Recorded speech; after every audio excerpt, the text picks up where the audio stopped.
Gilles Desrumeaux et Jacques Duployet. Gilles Desrumeaux vous avez bien fait de rester, ceux qui sont restés, parce que Gilles va nous expliquer pourquoi nous sommes là, en fait, hein, Gilles. Pourquoi est-ce qu'on est là et qu'est-ce qu'on y a fait? Oui. Eh bien non, justement. Tu avais dit oui. Parce que justement, je pense que très fondamentalement, le rôle d'une union professionnelle, c'est d'ouvrir des questions. Et qu'est-ce que je fais là? 2 jours de réflexion, la question reste. Et je pense que c'est très important que finalement, l'union continue de jouer ce rôle-là, d'ouvrir des questions. Les réponses, c'est vous qui les portez au quotidien. Une union professionnelle, elle est là pour vous rassembler, permettre d'éclairer les questions que nous nous posons ensemble et de fournir des éléments qui vous arment dans vos actions quotidiennes. Et donc, en ça, nos questions resteront toujours ouvertes. Cette question de « qu'est-ce que je fais là ?» c'est une question de résident, c'est une question de professionnel qu'il faut continuer de se poser au quotidien. Le premier point que je voudrais aborder, c'est revenir sur les récits de Marc Jean, de Christophe Chénaud et de Jennifer Saada qui ont ouvert nos rencontres. Je ne sais pas si vous l'avez vu, Marc Jean était présent et je voudrais le remercier. Il a tenu le stand pendant ces 2 jours en essayant de vendre quelques exemplaires, 9, du livre qu'ils ont publié il y a maintenant quelques temps. Et je pense que cette présence discrète, mais elle est totalement nécessaire parce que le premier acte que nous faisons, c'est d'accueillir des personnes, de les écouter, d'entendre leurs récits et leurs attentes. Et je pense, avec toutes les précautions que Don Solkart nous a munis tout à l'heure, mais que ce premier acte, il est essentiel dans notre action. Parce que sinon, nous ne faisons rien. Nous ne brassons que des mots sans importance. Et une dimension qui me semble importante, c'est comment agir au plus juste. Et au plus juste, ça peut avoir 2 sens. C'est avec des principes de justice, et c'est important, mais c'est aussi au plus juste avec une notion de justesse. Comment, dans cette écoute, dans la compréhension, dans l'interprétation des besoins, eh bien, effectivement, on met en place des référentiels d'action qui sont au plus juste de ce que attendent les personnes, dans ce qu'il est nécessaire de faire avec eux. Et cela n'est possible que si on leur donne de la place. Donner dans la place dans nos têtes, dans nos réalités quotidiennes et dans les dispositifs CCPA et autres que nous mettons en place. Donc je pense que nous ne devons jamais oublier, donc qu'est-ce que je fais là? C'est d'abord une question des personnes que nous accueillons et qu'il nous faut accompagner cette question. Deuxième élément que j'ai entendu dans ces rencontres, c'est ce triptyque que nous avons essayé de malaxer hier autour de loger, habiter et trajectoire de vie. Je pense que c'est un triptyque qui restera pour l'UNAFO.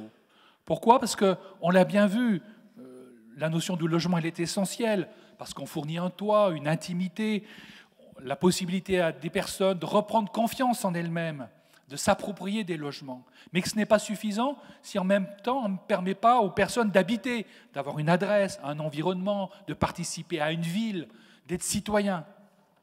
Et qu'en même temps, tout ça ne s'inscrit pas seulement dans un espace, une proximité, mais aussi dans le temps, dans des trajectoires, avec des personnes qui ont des difficultés, des trajectoires qui sont chaotiques, avec des moments de mieux, des moments de moins bien, des réussites, des échecs. Mais tout ça fait partie de la vie et notre fonction, c'est aussi d'accompagner ces trajectoires dans toutes leurs difficultés. Je pense qu'il y a 3 mots sur cette question de loger, habiter et trajectoire qui me semblent importants. Le premier, c'est la question de la fluidité des parcours. Et on l'a dit, notre fonction, ce n'est pas simplement d'accueillir une diversité de publics, depuis des travailleurs migrants, des jeunes, des publics en situation de grande exclusion. C'est aussi de permettre des fluidités de trajectoire, permettre à des personnes de s'en sortir dans tous les sens du terme, de ne pas être scotchés à nos établissements, fût-ils les plus accueillants qui soient.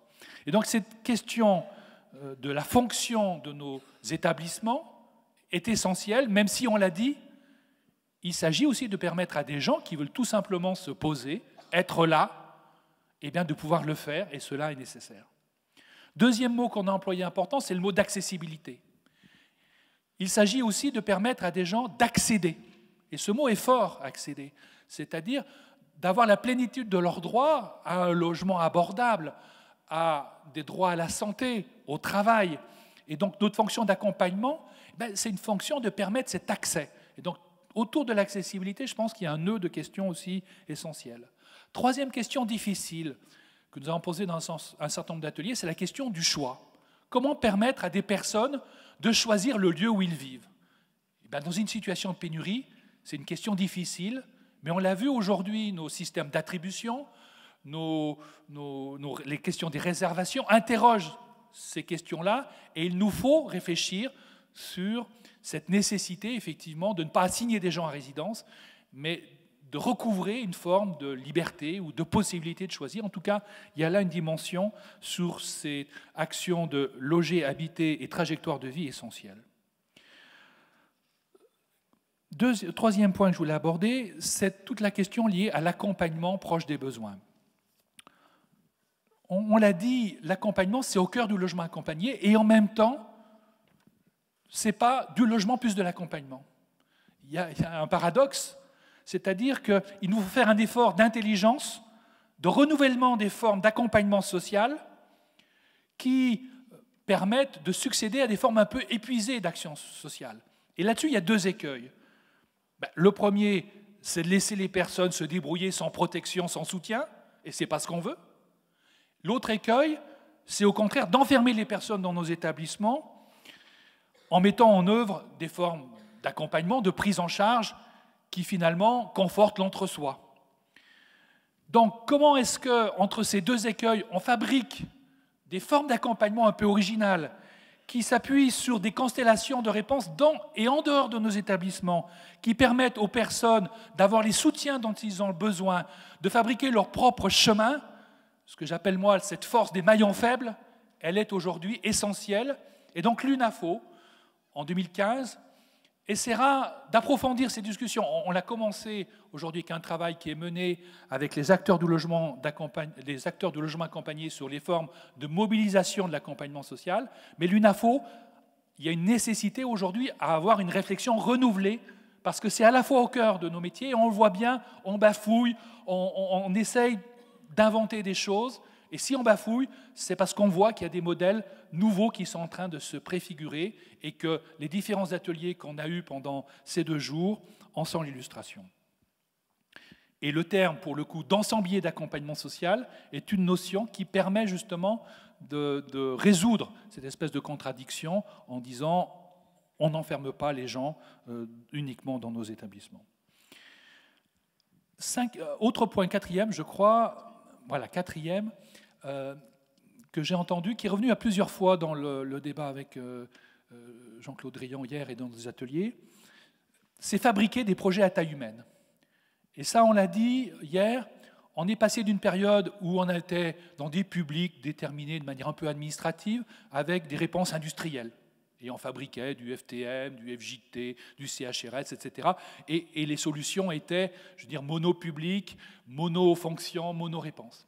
Aujourd'hui, on le voit, on est dans des diversités de situations qui nécessitent des réponses à taille humaine, c'est-à-dire qui tiennent compte de cette diversité. Et nos 2 jours ont montré autour des ateliers sur l'habitat intergénérationnel, sur l'intermédiation locative, sur les logements modulaires, sur la colocation, voilà, des réponses à taille humaine, à échelle humaine, qui permettent d'être au plus près, justement, de l'humanité des personnes. Là-dessus aussi, trois choses qui me semblent importantes. C'est le couple innovation et adaptation. C'est-à-dire, on ne fait pas de l'innovation parce qu'on fait du BBC, etc. C'est nécessaire. Mais l'idée, c'est parce qu'on est au plus près des besoins, d'une écoute des personnes, qu'on fabrique des projets nouveaux qui permettent de répondre à des questions qui sont nouvelles.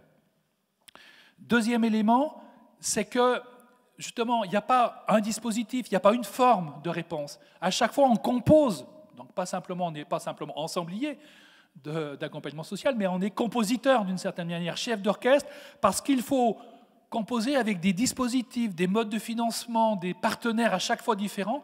Et ce travail de composition, c'est un travail d'intelligence qui est la caractéristique de ce que nous portons comme type d'innovation.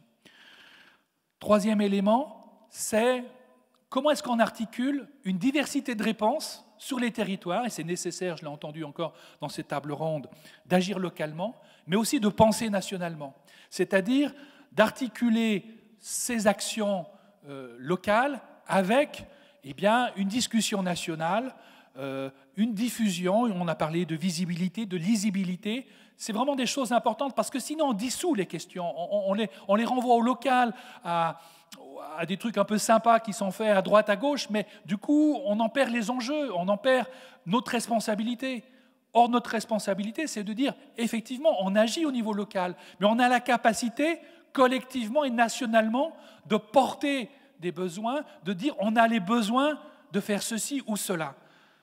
Donc, sur cette question des projets à taille humaine, vous voyez qu'il faut qu'on articule ces dimensions locales et ces dimensions nationales. Cinquième point, faire face à la complexité. On l'a dit, on est dans un monde complexe, avec des situations très diverses. Qu'est-ce qu'on fait avec cette diversité? La complexité, ça veut dire quoi? Ça veut dire que la réalité, ça vient du pli, c'est la réalité repliée sur elle-même. Donc il nous faut la déplier, l'expliquer, la comprendre pour pouvoir agir. Donc expliquer, c'est ce qu'on a fait pendant ces 2 jours avec un certain nombre d'experts qui viennent sur des sujets très précis, les contrats d'occupation et règlement intérieur, l'analyse économique, les problématiques des publics en souffrance psychique, des jeunes en situation de grande exclusion. Voilà, on a besoin de cet éclairage, d'expliquer un certain nombre de situations complexes. Mais faire face à la complexité, c'est aussi s'expliquer. C'est-à-dire, ce qu'a essayé de faire Saul Katz, qu'est-ce qu'on fait? Pourquoi on le fait? Comment on le fait? Donc les ateliers ont essayé de confronter des actions qui sont menées pour les mettre sur le regard des autres et s'expliquer les uns les autres sur d'autres manières d'agir. Mais tout cela est possible. Pourquoi? Parce que vous êtes impliqués au quotidien. C'est cette implication qui permet d'être pertinent dans l'explication que nous faisons. Et si ces 2 jours servent à quelque chose, c'est vous donner envie demain de vous impliquer encore plus. Et je joue sur le mot implication, expliquer, vous avez compris. Mais c'est une démarche en tant qu'union professionnelle qui nous semble essentielle, ce mouvement pour faire face à la complexité, entre l'explication, s'expliquer et s'impliquer. Dernier élément, c'est le rôle politique de notre action. Je pense que c'est une dimension très essentielle. On n'est pas simplement des acteurs, et on l'est. On fabrique du logement, on met en place des formes d'accompagnement, on agit au quotidien, mais en même temps, il est important que nous participions, parce que nous sommes des organismes d'intérêt général, à la politique publique.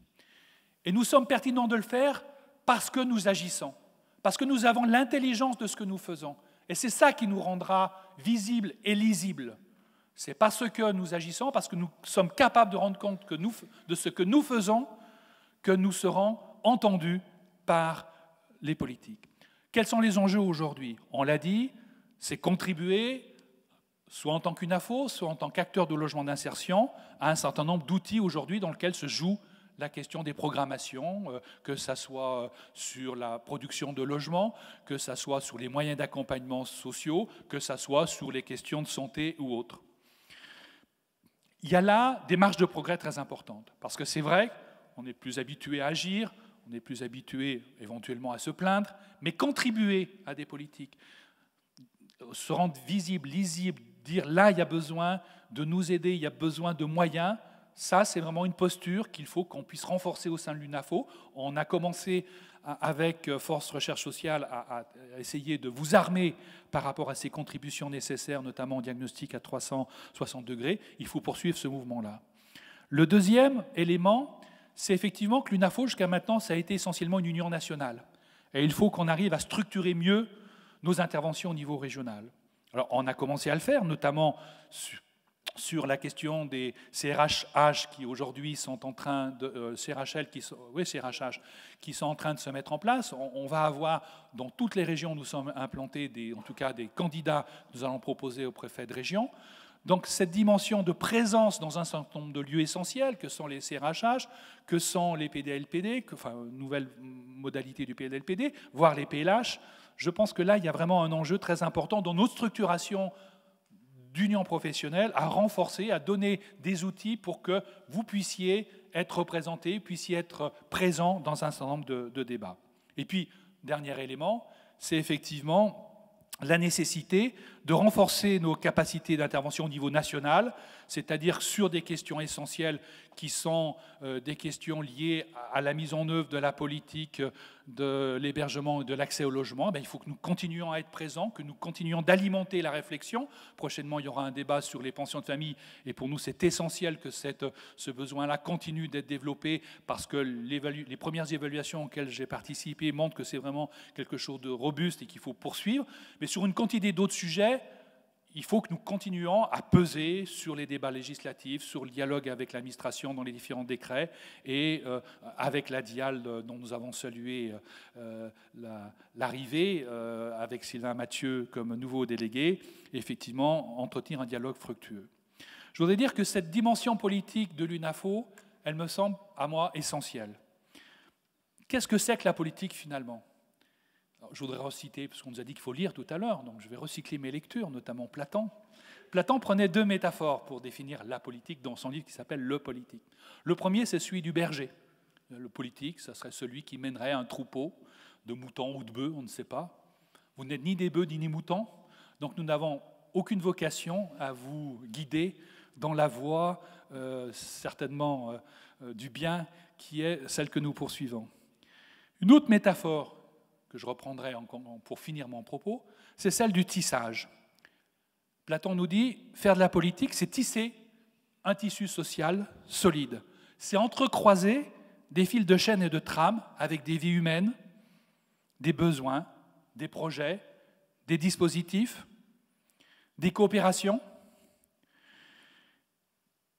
Le poète disait, quelquefois, la réalité vient désaltérer l'espérance.